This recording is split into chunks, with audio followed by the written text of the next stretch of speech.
Bukit Tinggi, sebuah kota yang terletak di Sumatera Barat, bukan hanya sekedar destinasi wisata.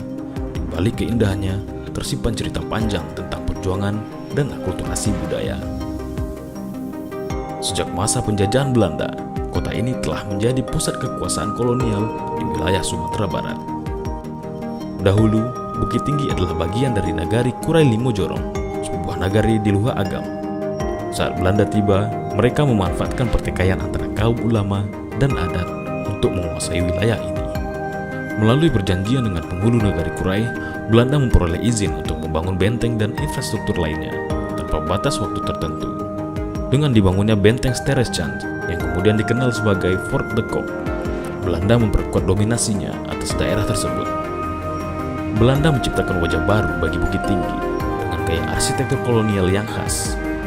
Bangunan-bangunan bersejarah seperti Gereja Katolik Santo Petrus Klaver dan Jam Gadang menjadi saksi bisu dari masa kolonial tersebut.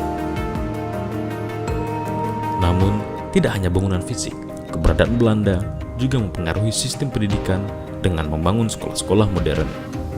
Meskipun terdapat segregasi dalam sistem pendidikan masa itu, sekolah-sekolah Belanda membawa perubahan positif dalam meningkatkan akses pendidikan bagi masyarakat lokal. Selain itu, mereka juga menciptakan kesempatan kerja bagi penduduk lokal di lingkungan sekolah. Bukit Tinggi, dengan segala kompleksitas sejarahnya, menjadi bukti hidup tentang bagaimana masa lalu membentuk identitasnya. Kini, Bukit Tinggi bukan hanya menjadi destinasi wisata yang menarik, tetapi juga titik rujukan bagi pemahaman tentang keberagaman dan perubahan yang membentuk identitas suatu tempat. Dengan itu, setiap jengkal tanah Bukit Tinggi mengandung cerita yang mempesona dan mendalam, mencerminkan perjalanan panjang yang syarat dengan dinamika sejarah dan akulturasi budaya.